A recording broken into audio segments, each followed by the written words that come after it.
మంచిర్యాల జిల్లా దండేపల్లి మండలం గుడిరెవ్వు గోదావరి తీరాన ఉన్న పద్మాల్పురి కాకో ఆలయంలో దర్బార్ నిర్వహించారు. రాష్ట్ర నలుమూలల నుండే కాకుండా ఛత్తీస్గఢ్, మహారాష్ట్ర, ఆంధ్రప్రదేశ్ రాష్ట్రాల నుండి వచ్చిన ఆదివాసులు ప్రత్యేక పూజలు నిర్వహించి తమ మొక్కులు చెల్లించుకున్నారు.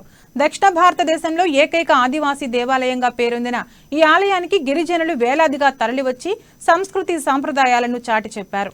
అనంతరం ఆలయ ప్రాంగణంలో నిర్వహించిన దర్బార్లో ITDA PO Varun Reddy, Asifabad MLA Athram Sakku, మాజీ MP Godem Nagesh, Adilabad ZP chairman Rathod Janardhan, మాజీ ఎమ్మెల్సీ ప్రేమ్ సాగర్ రావుతో పాటు పలువురు ఆదివాసీ నాయకులు, పలు పార్టీల నాయకులు, ఆదివాసులు పాల్గొని ఆలయంలో నెలకొన్న అసౌకర్యాలను పరిష్కరిస్తామని హామీనిచ్చారు.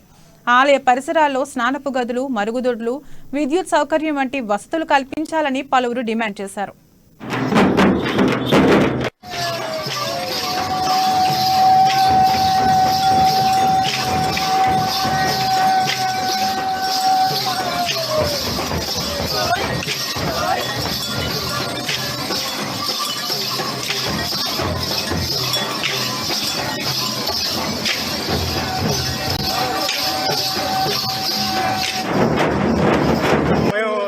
దండరి తీసుకొని ఇక్కడికి రావడం జరిగింది.